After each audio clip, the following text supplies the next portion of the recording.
Okay, so let's get started. I'd like to welcome everybody to this distinguished lecture. It is a great privilege to be introducing this and to be introducing Dave Whyte. Although it makes me feel slightly old, I first met Dave in 1992 when I was working at Aberdeen University. 1991, thanks, and even older. When I was at, I was working at Aberdeen University, and I was working at Aberdeen University. Thatcher hadn't quite departed the political scene, and Dave was working for the NUS full time. He was a student, he was elected to NUS Scotland. And we were both sharing a platform at the time. There was the First Gulf War, and the first time I ever met him, we were in a really strange atmosphere, Aberdeen University Union, which was a pretty hostile atmosphere in which me and Dave were speaking against the war in Iraq. And I think we both argued that if this started, there would be constant wars in the Middle East for 30 odd years. So I think we were accurate, more or less the point. I then moved to Central Lancs, but the next time I met Dave, he was leading a rent strike of students in Paisley. So I met him in the middle of the rent strike in Paisley. And then I left UCLan in Preston and came to Liverpool University. The next thing I knew, Dave was doing his PhD at John Moores in Liverpool. And then there was another connection, because when I'd first met him away back in Aberdeen, I was doing stuff in health and safety in the offshore industry after the Piper Alpha rig explosion, and he was doing stuff on health and safety in the offshore industry at John Moores and the role of the state and state crime around health and safety issues. So I do feel as if for a very long time now, me and Dave have sort of known each other and come across each other and are working in very similar areas. So Dave's work is in health and safety. He's produced a number of really important studies of health and safety crimes, if you like, both in Glasgow and factories and offshore. He's worked in the general area of the crimes of the state around austerity. He's got a book out with Pluto just now, which is looking at the violence of austerity and the role of the state in promoting state violence in this in that quarter. And today he's going to talk about responses of the Spanish state to what was happening in Catalonia around the independence campaign. And I'll leave him to introduce that. But again, I think that's obviously an incredibly important point of interest, because this is a very an era of political flux, where obviously we've got the negotiations and what the hell is going to happen in March around Brexit, and that's one aspect to it. We've got the growth of right-wing movements for independence from the EU. If you think about the Northern League in Italy, and those who are fomenting independence around quite right-wing themes. But then both in Catalonia and in Scotland a few years ago, the campaigns for independence were much more structured around anti-austerity campaigns and breaking from centralised states that were promoters of austerity. So into this political mix, Dave's going to talk about what's happening in Catalonia, and I think it opens up some really contemporary issues for us to consider. So Dave will speak for about 40-45 minutes, and then as usual we'll have about half an hour for any questions if anybody wants to raise questions or make points. Dave. Thanks very much, Michael. It's great to be here, mainly because I only had to take my bike about 15 minutes up the road. I work in Liverpool University, but also it's great to be here because I always like coming here. And great to have that nice introduction from Michael. I mean, the first thing I want to say is why am I... I've never done any work on Catalonia, research work as an academic. I've never done any, if you like, intellectual work on Catalonia. But I've been writing a lot. I've written a couple of pieces on it for places like Red Pepper, Open Democracy. You might know Red Pepper, left-wing magazine, Open Democracy, more middle of the road. The Guardian, more right-wing probably, just to let you know where my politics is. But I've been writing about Catalonia in a variety of places because I think it's important. So why would an academic get involved in thinking about that? Well, one of the reasons is just its luck. I've been working with a friend of mine called Ignacy Bernat, and we write everything together.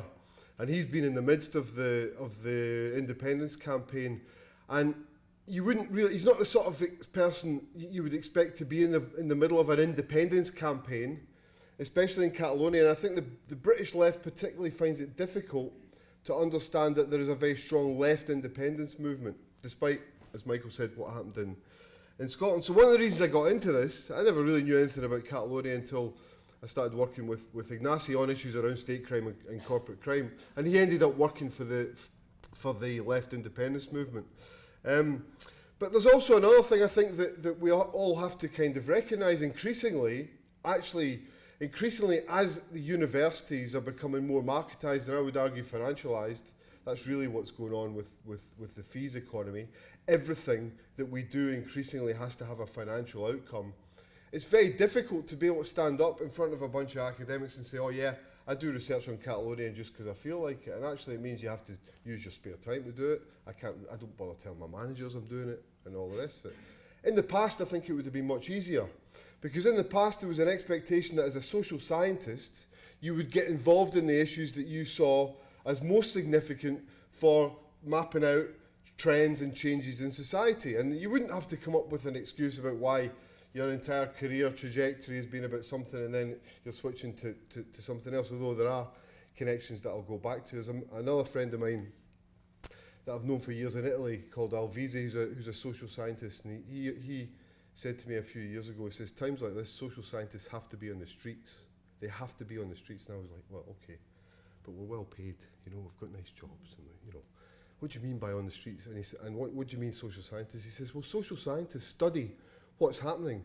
We know about the violence of migration policies. We know about the increasing inequalities, and we see the effects because we're reading about that every day. And if that doesn't get you angry, and if that doesn't get you out in the streets, then you're not a social scientist, according to Alvise, not my words. But increasingly, I agree with him. And so increasingly, when you come across things just by coincidence that you realise are significant in terms of social change, I think as social scientists, I'm not saying everyone in this room is, but probably if some social researchers, probably we all are, we have a responsibility to respond to these things in a way. And I think, I mean, that's just a kind of coincidence of why I got involved in Catalonia and realised that this was kind of something very important. But also, I've always been interested in human rights. I've always been sceptical. You know, I come from a Marxist perspective when it comes to human rights, and I've always been sceptical about rights that impose an individualised kind of framework of thinking and protecting people. I think we need to be collectively protected. Is that my phone? Sorry, that's I'm allowed to do that. The speaker's allowed to have his phone going off. It's only disturbing me. So I've always been a bit sceptical about human rights unless they're rights for everyone, right? And I've always studied human rights, and it seems to me that we've got political prisoners in Europe right now, and nobody's talking about them very much. We've got 9 political prisoners, Catalonian politicians and leaders of civil society, who've been imprisoned indefinitely. We've just heard recently that some of them may be imprisoned up to 24 years. Why? For organising a referendum. That's the charge. For organising a referendum. Okay, I'll say something a bit more about the charges in a minute. For being democratic. For doing what the European Union, the European Commission, what the world system, the United Nations expects us to do, to be democratic. And they're going to do anything between 18 and 24 years for it unless we do something about it. And I don't think people are shouting about it very much. And the left in this country is not shouting very much about it either. So, and the reason I get angry and animated and shout into the microphone, sorry, it's no need for that at 5:45 at night when we've all finished our work. But the reason I get like that is because I went there, and I went there on the 1st. And I actually went there expecting to be some kind of international observer. I'm going to be honest with you now, I spent the whole day in the pub. I was by a polling station expecting to get involved and supporting all the people who are trying to vote. But actually, what's interesting about this is that the police, the Spanish state, the Guardia Civil, and it was the national police that they sent in onto the streets, gave them powers they hadn't actually had in contemporary times since Franco, went onto the streets to target particular areas that were weak. So luckily I was at a polling station that was very strong, and I sat in this bar drinking with some new found friends. But in case you think I was being lazy, I also made a film. And in case you think I'm brilliant and an amazing scholar that makes films, actually I just took some film on my camera, and mates of mine then made it into a film. So everything you see is Phil and Haz, Liverpool filmmakers who put this into film. But I'm going to show this because it raises some of the issues that I do want to talk about. I think it's only 2.5 minutes, 2:19.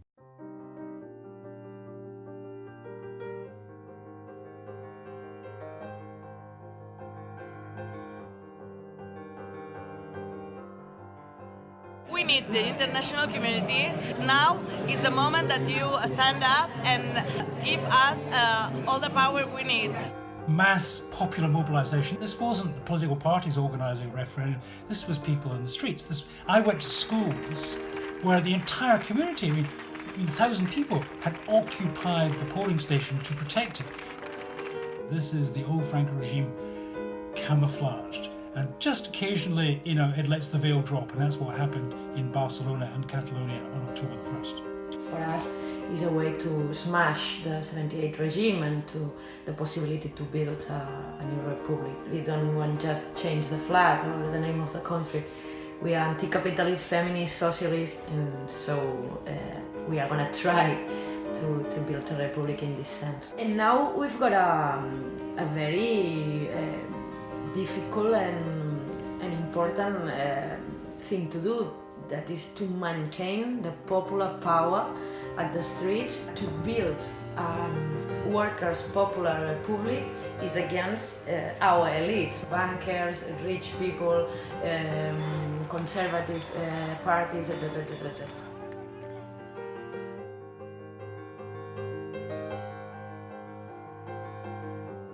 Today maybe it's an historical day in Catalonia because it's the first time that the worker class is a political subject in the Catalan process to the self-determination. If Spanish government take the police, the country and closes the autonomy, I think that the working class will be in the country, in the street. Today we have an enormous, massive general strike that is saying, okay, the people is controlling the country, make the decision, proclaim the republic.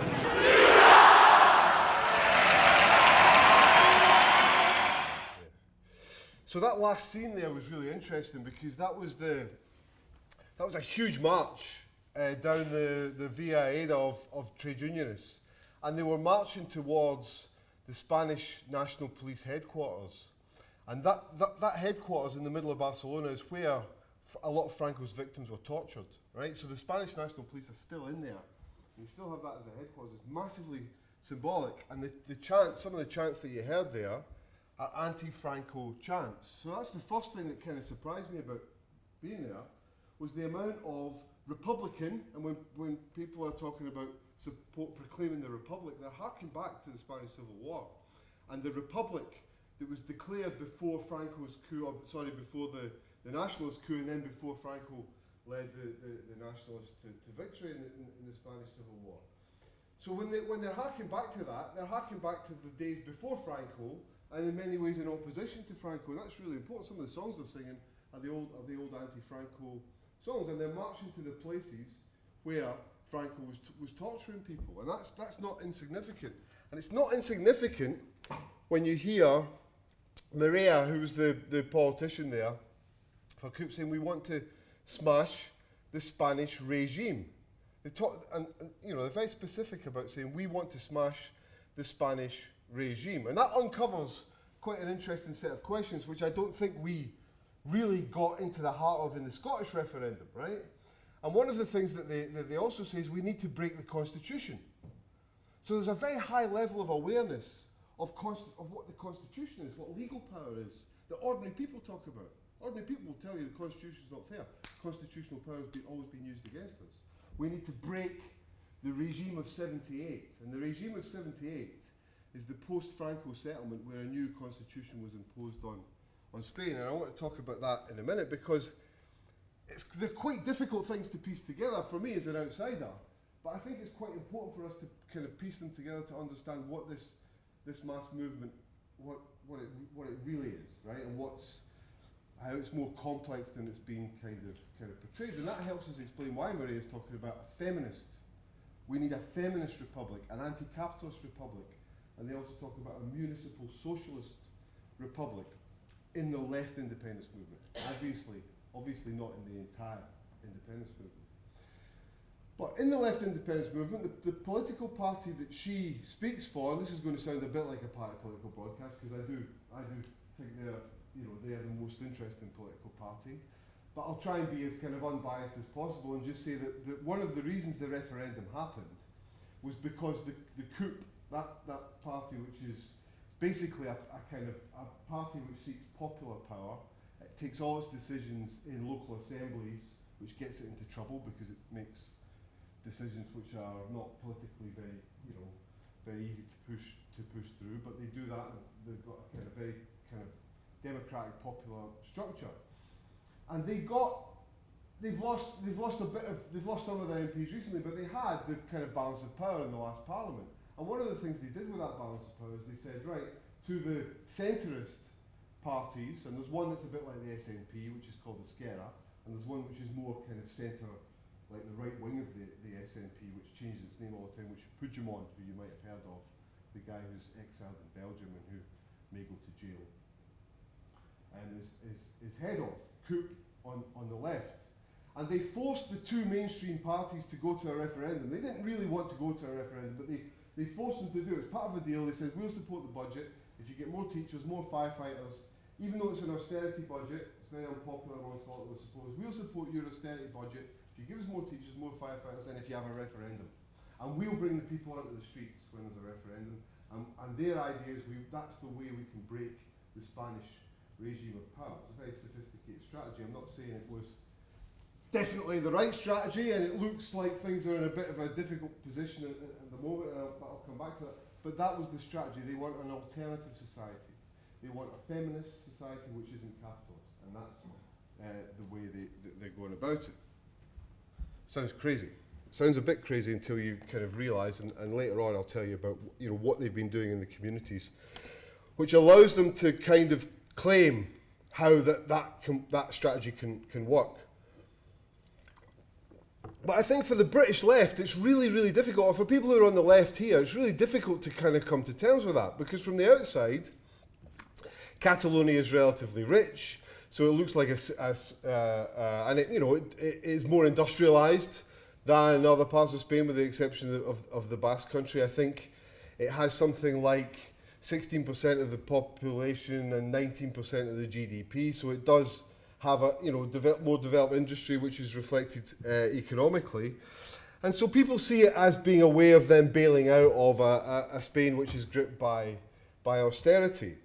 And so, I suppose what I want to argue actually is that it's not a right-wing movement, it's not a selfish movement, and it's possibly the best chance we have in Europe right now to develop a set of alternatives to neoliberal Europe.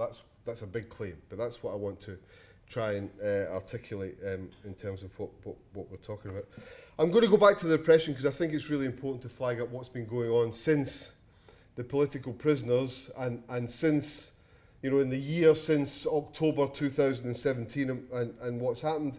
Initially there was initially what happened was the Spanish government suspended the constitution effectively in order to impose Article 155 of the Spanish constitution. They suspended the constitutional rights of the Catalonians. So what that meant was they took over the budget, took over the police, took over government for a specified period. And in many ways, the government in Catalonia has been in a period of kind of suspension.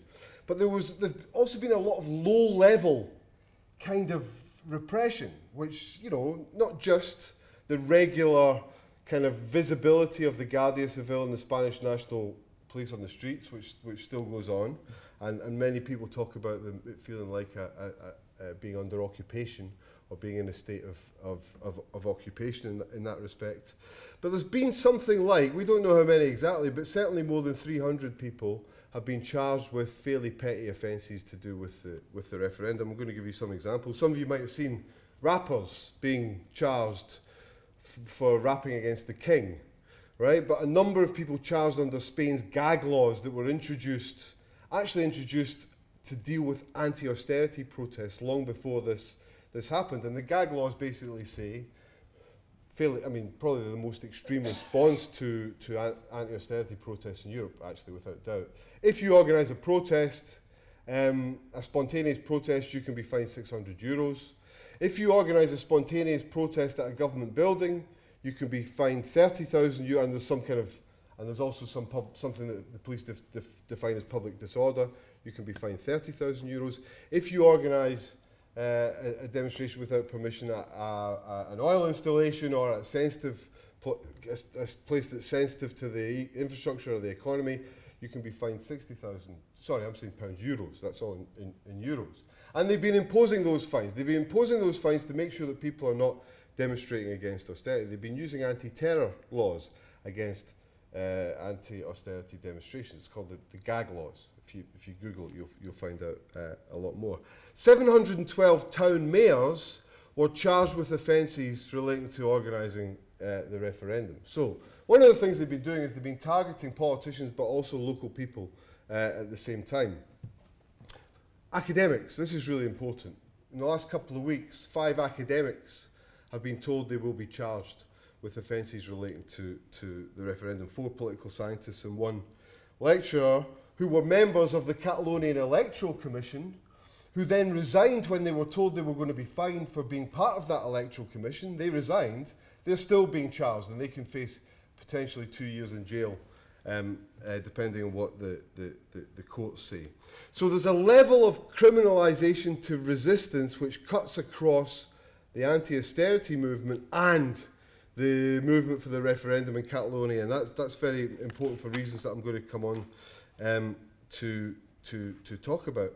I mean, the level of, or the kind of things the police were doing, like in the run-up to the referendum, and some of the stuff I've made, it does make, I mean, we've seen a lot of people describe this as fascist, as the Spanish state as fascist, as having a kind of fascist character. And I mean, they were they were closing down printing houses that were printing leaflets. They were seizing ballot papers. I don't know if any of you remember that from the news. They even they ordered the Spanish post office to order any suspicious mail in case it was related to the referendum. Forcibly entering private premises, forcibly entering government buildings and confiscating papers from civil servants, arresting civil servants. This does sound like, it does sound, I have to admit, like a kind of, you know, what would happen in a fascist state. I don't want to kind of really, we can't kind of exaggerate that because, of course, the Franco regime disappeared more people than any other regime in the 20th century apart from Cambodia. That's disappeared. Bodies that were disappeared and never found. That was the Franco regime. So I'm not comparing the current regime in Spain to Franco, but we can't compare those. And I wouldn't even call it fascist, although some people have. But I think it's important to look at where that structure of power comes from.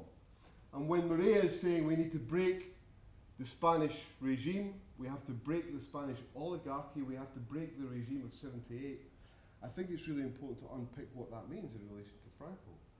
And what I would argue, and in my work with Ignacy, what we are arguing now is that we can see this as a post-fascist structure of power. Not necessarily a fascist structure of power, but a post-fascist structure of power. And we're influenced, don't have time to get into the debates, but we're influenced by the post-colonial literature, where there's a kind of debate about whether you say post-colonialism is states which are no longer directly under the colonial rule. Can you describe them as post-colonial? We don't think that's particularly useful. What we think is useful about that phrase, and some authors in the post-colonial tradition say we don't use the hyphen, we just use post-colonial. Post-colonial because that indicates there is always some enduring elements of colonialism in the way that these states are governed, right? So that's about a continuity. So we say there is a continuity in the Franco regime that exists in the Spanish state. It's not fascist, it's not Francoist, but there's a continuity. And that's the problem right now. And I'm going to articulate a few examples of where that continuity is. First of all, I want to say that in the economy, the post-fascist, post-78, post-Franco, post-fascist Spain basically kept the same structure of economic relations, basically, right? Of course, there have been huge changes, mass privatization programs, the economic power, the economic base of power has changed, of course, but the basic structure remains the same. And a starting point actually has to be, in terms of what the Franco was trying to achieve.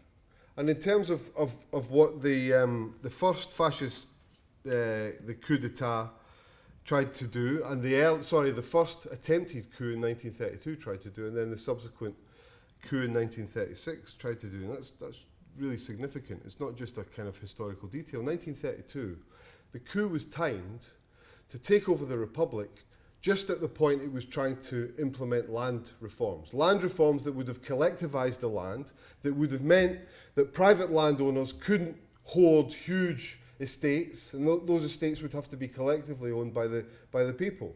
The coup was deliberately an intervention to stop that land reform. In 1936, explicitly, the coup was there to reverse some of the changes in property relations that had taken place. We could call it a revanchism, an attempt to regain, by certainly some elements of the ruling class, to regain property ownership. And that's not just a kind of historical detail. The Spanish Civil War was partly a war over the structure of ownership. Who owned the lands, who owned the wealth? That was like a big part of the underlying causes of the Spanish Civil War, because the Republic was trying to create a society in which property relations were not as unequal as they had been. Franco and Franco's regime constructed a whole series of kind of monolithic state corporations. And when he did that, he gave key people privileged positions within those corporations. It was a kind of form of producing class, of class building, right? Franco built the ruling class in Spain around those big state, those oligopolistic corporations that were involved in developing industry, that were involved in public communities, and so on. And they used political prisoners from the Civil War, and those that they locked up afterwards. They used probably about 400,000 slave labourers to build Franco's Spain, to build those companies. Those companies actually have endured and have continued and have been successful, many of them. I'll name some of them: OHL, Entrecanales, ACS. The construction companies are still alive and thriving. These were Franco's construction companies that were built in that era. You can look at the banks. Some of the banks' key role, the banks played. Banca March financed the coup d'etat, still exists, it still thrives. Santander had a very close relationship with Franco in the dictatorship. We all know Santander. It's one of the most powerful banks in Europe now. Continued to flourish after the transition. And actually, this structure made Spain very, very vulnerable to large-scale corruption. Some of the big companies, Endensa, Telefonica, Argentaria, Adif, Abengoa, became directly owned by politicians or by civil servants. So you can see the kind of structure that began to emerge under Franco, and that structure very much remained in place. Spain is a highly financialized country where the banks are play a key role, where the economy relies upon the development of mega projects through which those formerly state-owned companies are absolutely key. The big construction firms, the big energy firms, the big firms that control public communities, telecommunications, and so on. And it also made Spain particularly vulnerable. The kind of relying upon that structure in the economy, it made it particularly vulnerable to the 2008 crash, right? Because a lot of that economy was based upon a housing boom, a property boom. It was based upon the development of those mega state projects, which of course were financialized and were financialized through their debts to highly unstable sources of finance in the global economy. And that's partly why Spain suffered so much in the crash. So we can't really understand the Spanish economy today unless we understand what happened under Franco. I would argue that's the case in any European country, right? The reason we can call Spain post-fascist, I think, is different from Germany. And okay, some of the state bureaucracies and some of the state corporations did continue in existence, but the personnel were largely removed. There was a whole series of judicial interventions which made sure that people were executed, the state was reformed, and so on. in Germany and Italy after the war.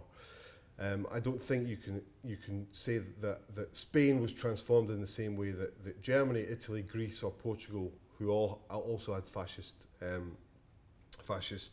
dictatorships at some point, did. So there are reasons, and part of the reason is that economic reason. I want to say a bit more about Catalonia. Catalonia disproportionately suffered under austerity. Not necessarily for reasons that you can see, but when you have a financial crisis and when you have a country that's overly financialized, it means that when there is a crisis, power tends to revert to the centre much more easily. So the periphery suffered, not just Catalonia, but the periphery suffered in Spain generally, disproportionately under austerity. And one of the ways that Catalonia tried to respond was in a democratic sense. They tried to introduce measures that would protect the people. They introduced measures around housing, for example, which would make it very difficult for landlords to evict people when they couldn't pay their mortgages. They introduced measures for gender equality. They introduced a whole series of measures that were supposed to shore up the welfare state. And one of the things that happened in the period from 2008 onwards was the Spanish Constitutional Court outlawed 70 of those laws. 70 of those laws, most of which were there to try and retain some kind of equality or defend people's social rights in the aftermath of the crisis. And that's very important because the Spanish Constitutional Court is a political court. It's not accountable. It doesn't have a form of legal accountability that we would normally see in a constitutional structure. Or it doesn't have any legal autonomy from the political sphere.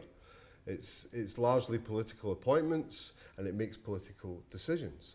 And one of the things that's very clearly happened is that it's the Spanish Constitutional Court that has intervened to restrict Catalonia's autonomy over those issues, right? So we begin to see that's a structure of power that this Constitutional Court retained the same structure essentially that it did under Franco. The other key court here, the National Audience, the Audiencia Nacional, which is the court which initiated the prosecutions against the political prisoners, is exactly the same.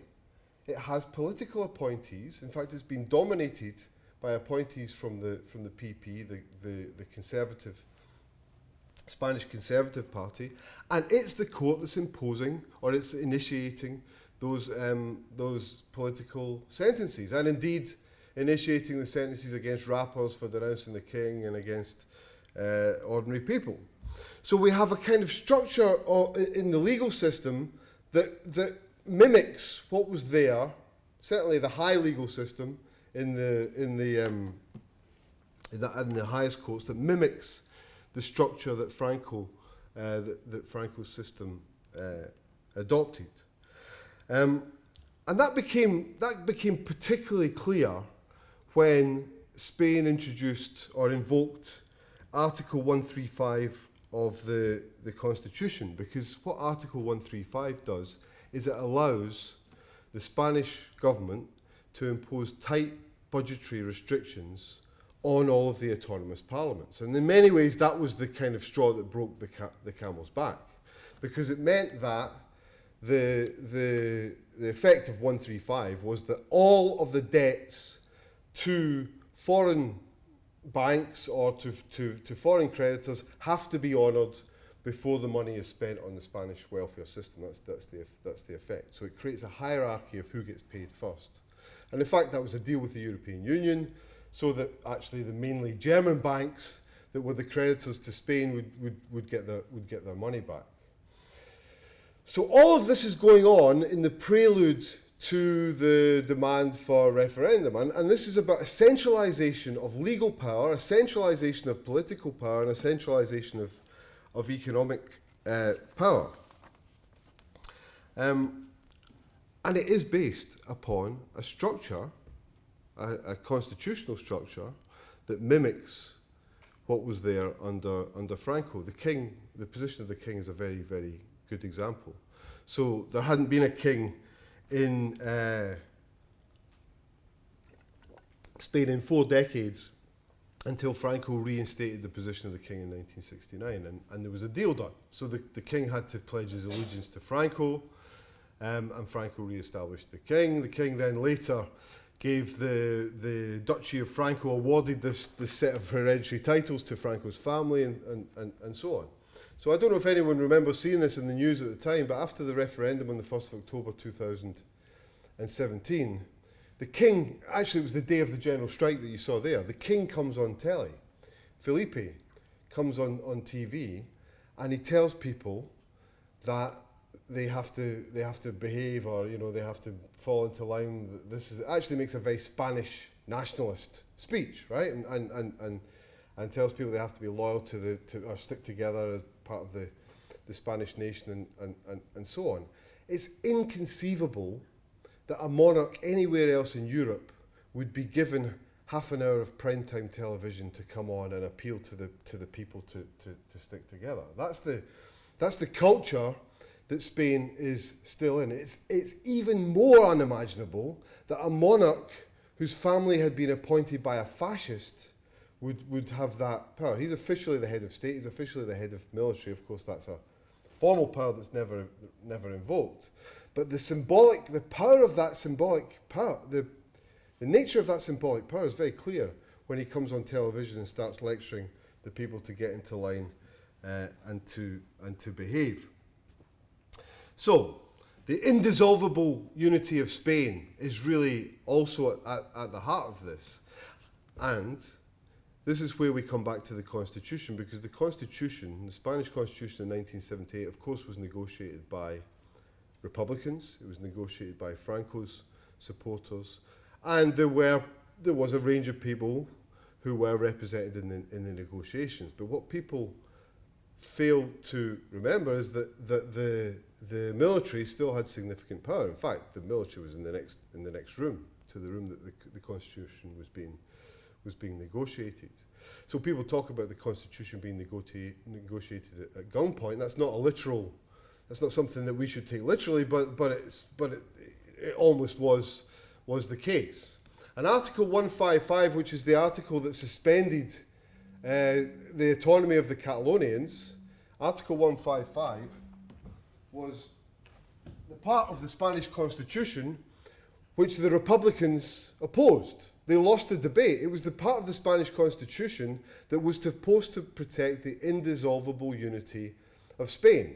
155 gives the Spanish government the power to suspend all of the autonomy under a particular pretext of any of the regional governments, of the regional autonomous governments. So that centralisation of power that has been invoked in Catalonia is also something that was established by the Francoists, in the Franco regime, that constitutional structure of power. That's why people talk about the need to break the Spanish constitution. So, I think I want to say something else about, very, very briefly about what's going on within the Spanish police and within the Spanish military, because I think I've articulated a kind of deep series of reasons in the deep state and in the deep structures of the state about why structurally we can describe the Spanish regime of power as post-fascists. Normally when we hear about fascism in relation to Spain and the fascist kind of core of power, we hear about police officers giving Nazi salutes, or we hear about people being beaten up in the street. And I don't want to kind of devalue that. That has been happening, and we've had some key moments. And certainly there have been moments where the far right has certainly been empowered by this, and the Falange, Franco's political party, have been on the streets for the first time since he died. Effectively, they've been able to they've been emboldened enough to come out on the streets. There have been numerous stories of Guardia Civil officers and Spanish National Police officers giving Nazi salutes, beating people up. There was a couple of months ago, there was a case of a journalist who was beaten up and filmed by a police officer who was shouting "Viva Franco" when he was beating him up. And there is a rise, definitely, of what is known as Catalanophobia that seems to be encouraged by the state. I don't really have time to kind of get into this in a lot of detail. But again, one of the really shocking things that came onto our TV screens, that some of you might have seen, was that when the police were going to Catalonia before the 1st of October referendum, people were cheering them on the streets and shouting, "Go get them." I mean, it's another kind of instant you couldn't really imagine.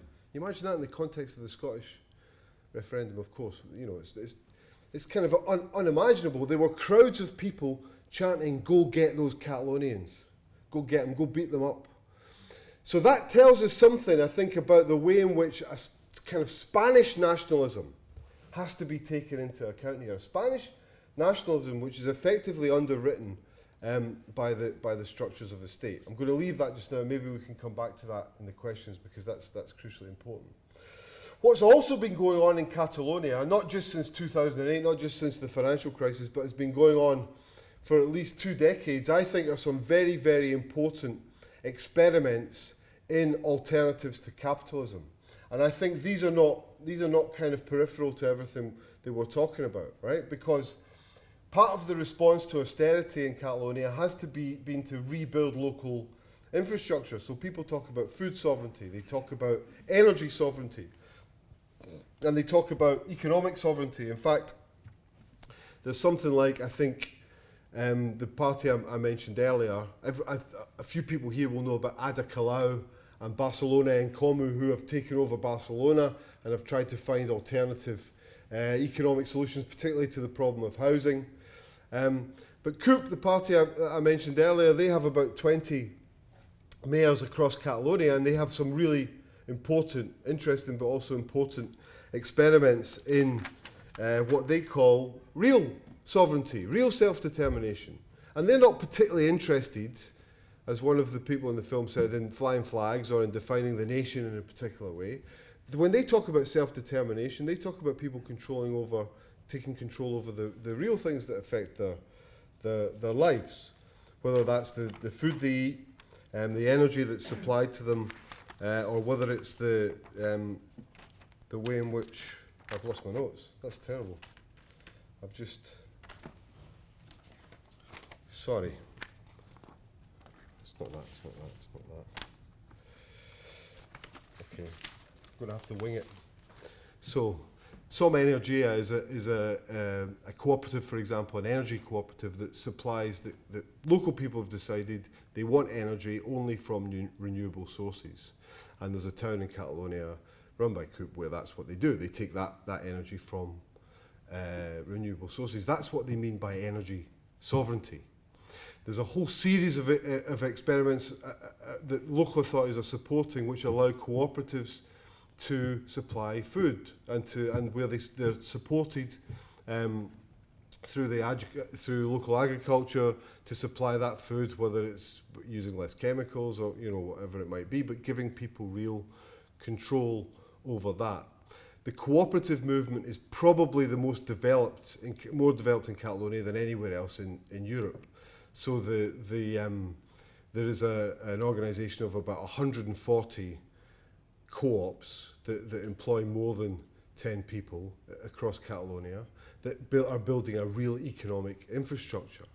And many of the people who are involved in that, not all of them, but many of the people who are involved in that are part of the left independence movement. And that brings us back to the scenes of the referendum and the point I made about Coop trying to develop an alternative politics, a popular politics where people would demand independence on the streets. Because this wasn't just about fighting with the police. I mean, that was the amazing thing. You saw the people coming out of the school. I mean, I was there. That was on my, you probably noticed that shaky footage was on my phone, right? But I mean, in a UK context, I couldn't believe it. When they opened up, and what had happened was people had camped out in their schools overnight to stop the police coming in and taking the ballot boxes, right? So people had gone to defend the polling stations that were all in schools from the police. And when they came out, it was the pupils and the teachers who went to that school who'd been doing that. I mean, I can't, it's another thing I can't imagine happening in this country, that level. I mean, okay, maybe that's in the past, maybe it's the schools I went to.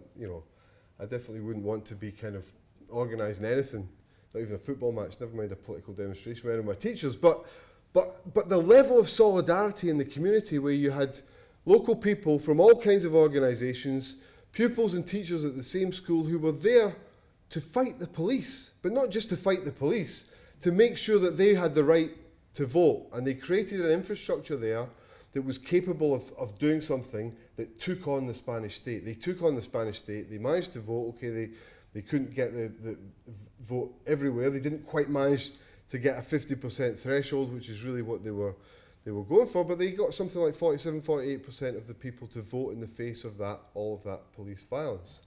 And they've kept those infrastructures, that infrastructure that was the committees to defend the referendum are now called the Committees to Defend the Republic. And the sole focus of the Committees to Defend the Republic now is, how do we achieve real sovereignty? How do we get back control of some of the things that we don't have control over locally, whether that's our politics, whether that's the energy, the food we eat, or the energy that we use. So what I'm saying is, the real infrastructure, I'm not saying there's one particular political party that we should follow here, but what I'm saying is the real infrastructure that won the right to vote and that challenged the police is the infrastructure that wants to change the way we live. It's the same infrastructure that wants to get rid of a capitalist system, which means that people have to eat food that they don't know where it comes from, that is of dubious quality, or energy which is destroying the planet and ripping everyone off. So I think that's a really important kind of lesson that we don't kind of see, and we don't see from the outside. It raises questions about what self-determination means, what independence means, not just in Catalonia, but everywhere, right? And I have to say, I'm less actually optimistic about Scotland in that respect. I would have voted yes in Scotland, because I think that was a way of breaking the British state in kind of similar ways that I've articulated why it was important to break the Spanish state. But there needs to be an infrastructure capable of exerting some kind of popular power, and I think that's in Catalonia. I think there are lessons for thinking about everywhere, not just the context of Scotland, but here right now. Again, it's not a party political broadcast, but I know that the MP for Walton wants to develop a local manifesto where local people demand some control over local services and the organisation of those local services. I would call that a project of sovereignty, of self-determination and of independence, and I think that's the way increasingly we need to be thinking. And so I would say Catalonia is not a selfish or a bourgeois or a right-wing movement for independence. It's a mixed movement, but I think it's worth supporting, and I hope I've made some kind of convincing reasons for why we should support it. Thanks.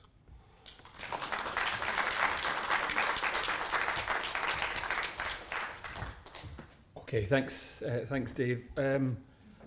A lot in there, and one of the things I think, looking around the room, if we think about,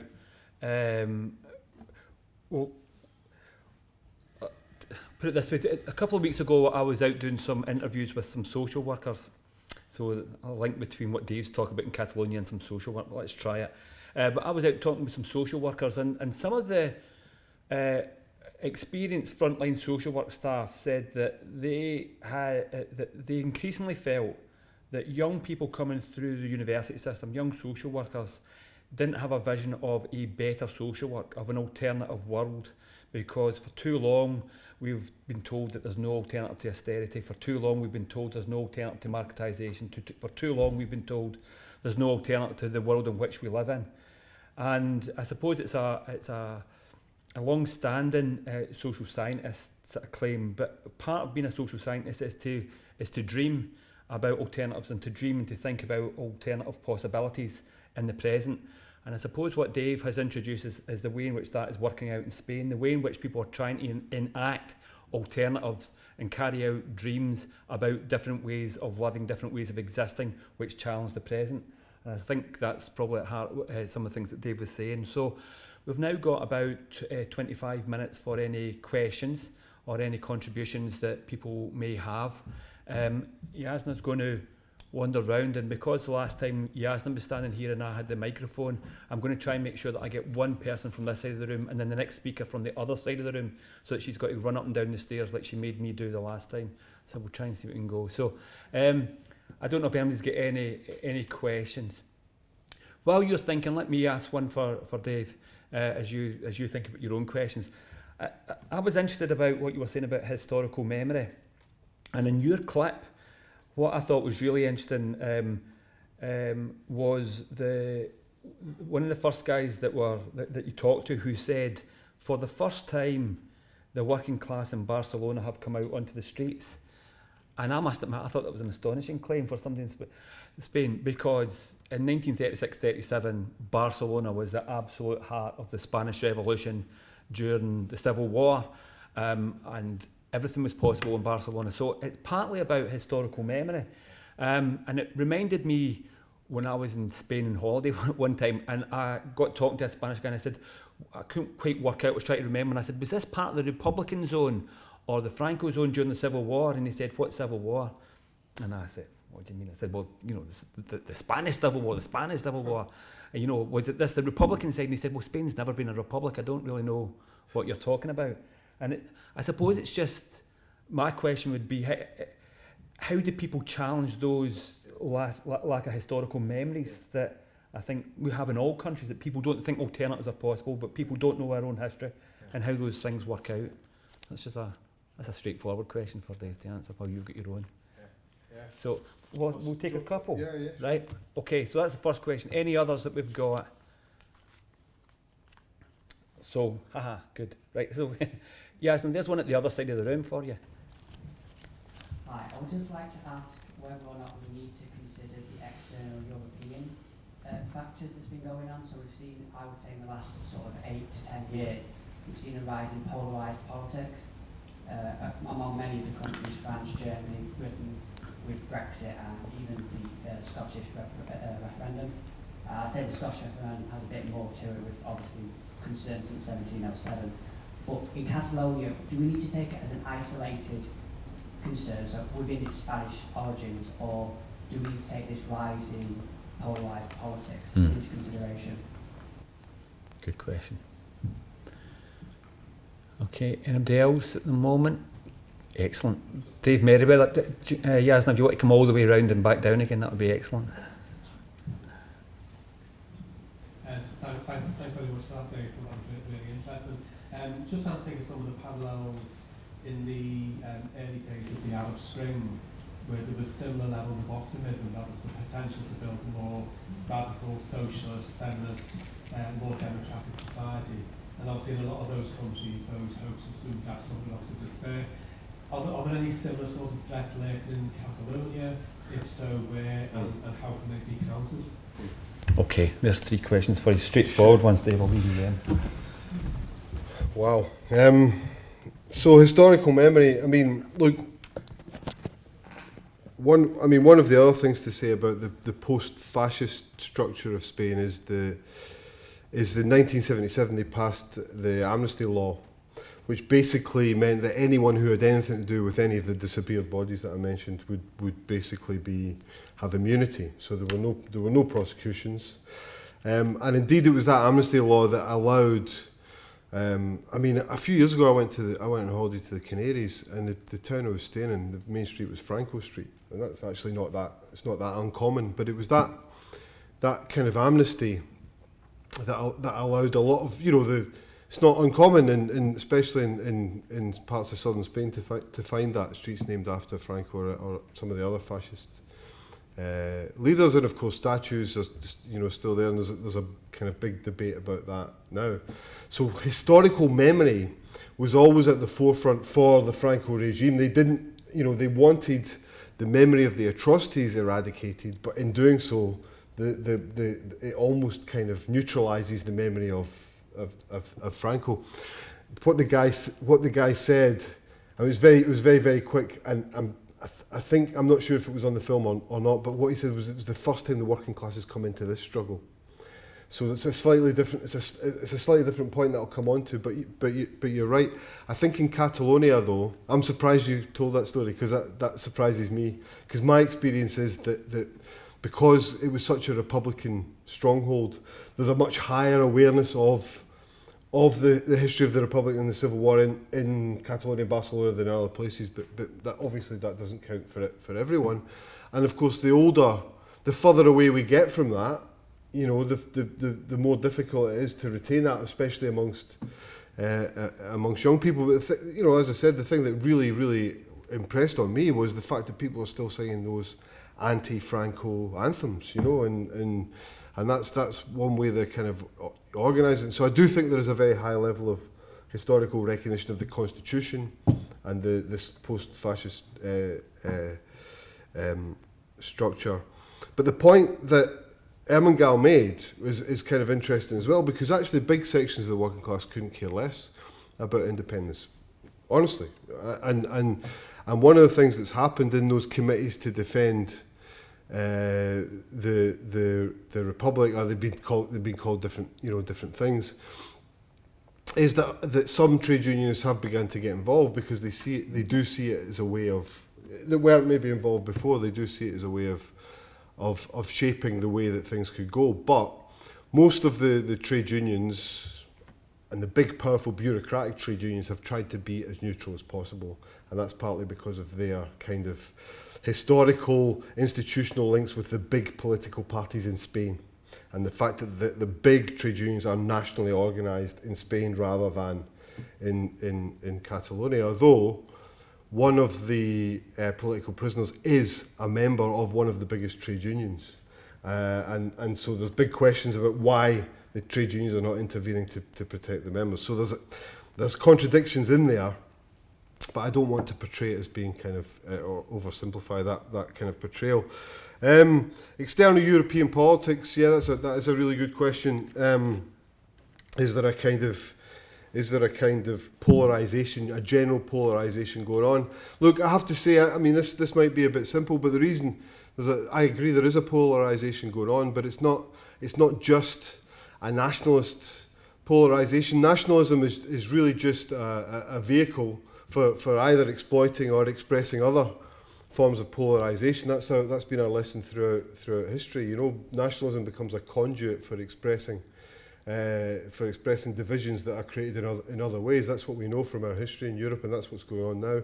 And austerity is what's caused the biggest divisions. There's absolutely no doubt about that. And I have to say that's really the story. And I don't think there would have been this referendum in Catalonia, this situation in Catalonia, had there not been a rebellion against austerity, and had Madrid, the centre of power in Spain, not acted fast to try and quell that rebellion. So I hope I've kind of articulated some of how that has happened, but I see the polarisation very much a power and wealth polarisation that's going on.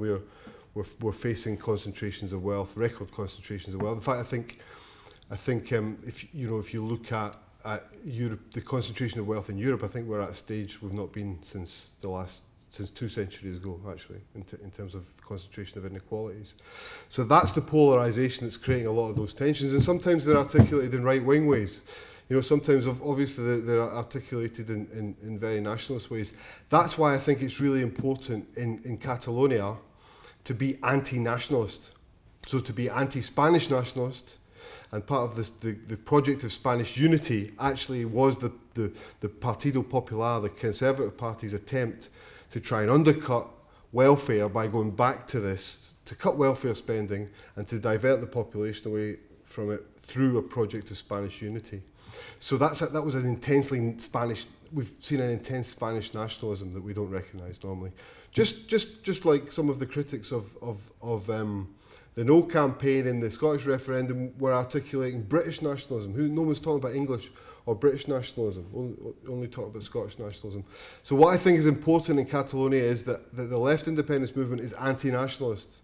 It doesn't want a flag, and it's talking about open borders. It's talking about a different relationship with Europe. So I think that is one way of recognising that the real polarisation we're facing is a polarisation of wealth. Arab Spring, Dave, yeah. Look, I think in many ways the state in the Middle East is militarised in a different way. So power is concentrated in different ways. It's clearly been very easy in Egypt to rely upon international power of international allies, not least the US, to undermine any kind of gains that were made in terms of the Arab Spring. And I think that ability for those movements to be repressed is different in the Middle East and in North Africa than it is in Europe, but that's still there. And look, the biggest problem, if the momentum continues, if there continues to be popular support for an alternative Catalonia, they will run up against the international community in terms of economically, right? They will find very quickly that sources of credit will dry up. They will find very quickly that there will be trade blockades. They'll find it very difficult to kind of sell their products. In many ways, Spain started, I don't know if anyone came across the boycott of Cava. Wasn't the most popular boycott anyone's ever launched. Boycott Catalonia and Cava. But that was attempted by elements within the PP and outside the PP as part of this Catalanophobia that I talked about. Catalonia is going to face something a lot worse than that, and they know. I think it's one of the weaknesses of the resistance movement, the pro-independence left, the people in Coop and around them, is they don't have at the moment a developed economic plan. So if there was an independent Catalonia, how do they stop capital leaving? How do they impose capital controls? If there is an independent Catalonia, who do they trade with? Or who do they make alliances with? And these are the big questions, because they'll be screwed. They'll be screwed by the international financial system. It'll be squashed like that unless they have those alternative proposals. Sorry, I didn't mean to, but I think that I'm recognising the significance of what you're asking, really.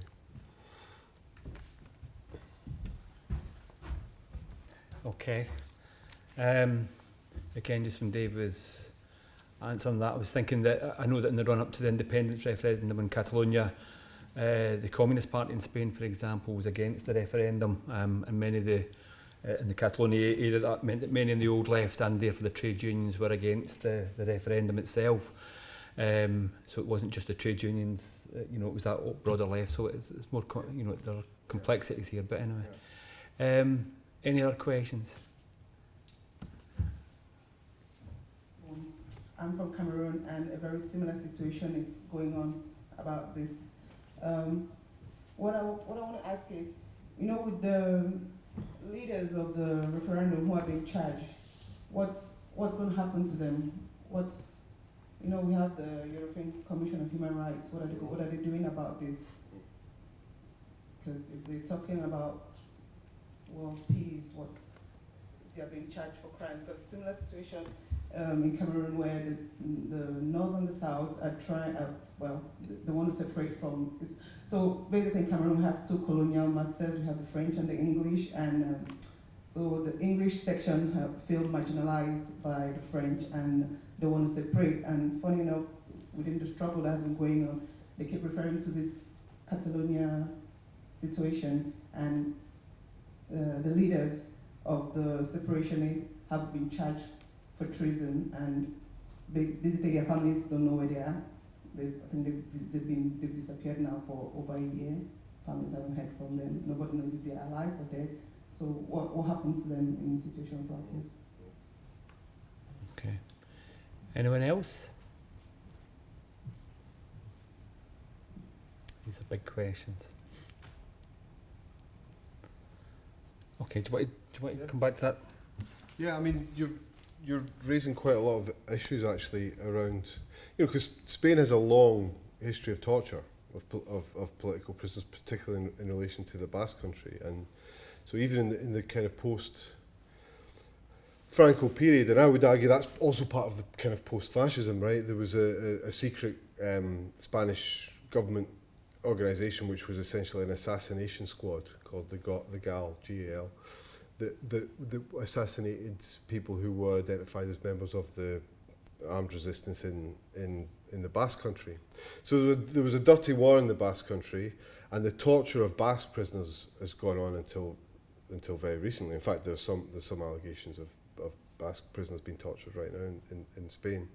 So there's some real issues about what is happening to those prisoners. There were allegations about human rights violations in terms of the conditions that they were held under, but they've been relatively. I think I don't think it's comparable to what might be happening in Cameroon, for example. And I think there are enough. Human Rights Watch and Amnesty are keeping an eye on things. I'm not saying that's a guarantee, but it does. They do have the kind of daylight of NGO publicity shining into those prison cells. So I don't think people are particularly worried about that. But the campaign to release them seems to be quite weak at the moment, and I think that's one of the kind of issues, because of course one of the dynamics that's happened is that the PP government was so corrupt that the corruption scandal it was embroiled in brought it down in, I think, last July. So it's now the PSOE, the socialist, it's not socialist at all, but the socialist government that's in power. And when Sanchez, the new Prime Minister, took power, he did quite a clever thing, which is that he began to mention that he would give some concessions in terms of the constitutional settlement, a bit more autonomy and so on, and there might be a deal. But he's also been playing the political game. He's been playing the kind of the Spanish nationalist political game as well, and saying that there won't be clemency for the political prisoners. And anyway, that's up to the courts. The courts have autonomy, which is a nonsense actually. So we don't know what's going to happen to the political prisoners. The sentences the trials begin in January. The trials will begin in January. There'll definitely be a focus around the political prisoners then. But people on the kind of left independence movement are arguing that they should be on the streets, making that the key issue, and actually demanding another referendum, because they've already had a referendum that almost 90% of the people voted for independence. So it was 90% that voted for independence. If they had a properly run referendum, they know that the chances are that people would be able to looks like that's what the result may well be, but at least they want the chance to do that. And so their two demands are release the political prisoners and another referendum, and be on the streets agitating for that. Whereas it seems to be that the main political parties are a little bit in paralysis, and there is back channels with Sanchez and the PSOE government that they're talking to. So in that sense, what's going to happen is a bit up in the air, right? But I think it does depend on how much popular power can be harnessed. Actually, at the end of the day, that's what it does come down to. I don't know anything about Cameroon. You're from South Cameroon, I assume. Okay. But I know there's a independence movement in South Cameroon, but there are political prisoners in Cameroon. Yeah. A lot. Yeah. And a lot of some murders going on. Funny enough, I can't speak about this out of here, because the minute anybody, I don't know who's who. Okay. Sorry. And then my family is getting murdered back home. So Sure. Okay.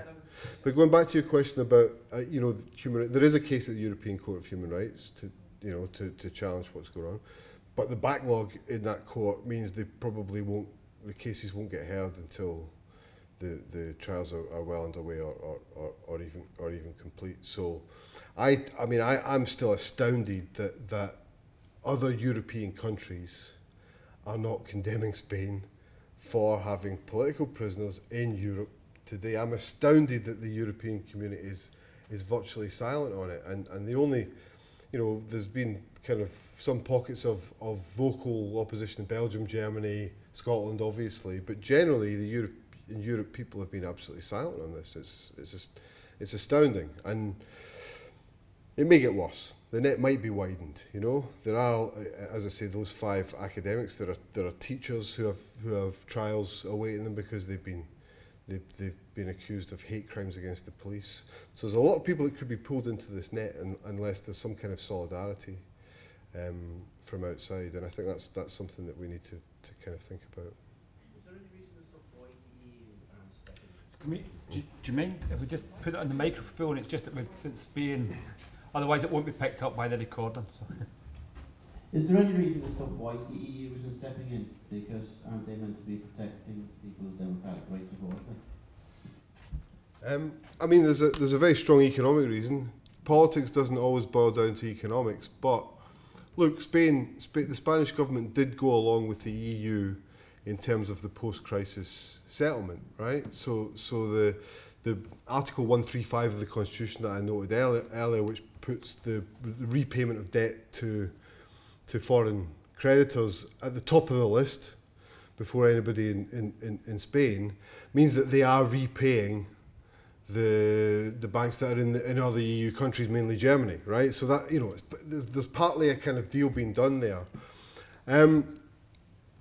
Britain is silent about it. I mean, the rumour was that there was a deal done about Gibraltar, right? So that we keep quiet about Catalonia if you keep quiet about Gibraltar. And that, to me, for a while seemed to be plausible. It doesn't seem to be too plausible now, given the kind of the way that Gibraltar's come into the equation. But quite simply, Britain would keep quiet about that because it doesn't want to support a secessionist state, right? It doesn't in that context. In that context, Germany will keep quiet about it because they've got their kind of independence. Italy will keep quiet about it. So there are a lot of key European states, they don't want to disrupt the equilibrium of the European power structure at the moment. So I think there are very strong political and economic reasons for why there is a silence. But this does threaten the European project. I mean, the European project is supposed to be based on the protection of at least political and civil rights at the apex of the European system. That's what Europe is supposed to be all about, and that threatens that narrative. I mean, I never, you know, I don't believe that narrative. You know, if you scratch the surface, of course, it's not true. But this is so visible. I'm amazed that there hasn't been any kind of pushback. The only concerted kind of group of European members of Parliament that have done anything have been Sinn Féin and the SNP, right? But beyond that, it's just pockets. It's incredible. It's absolutely incredible.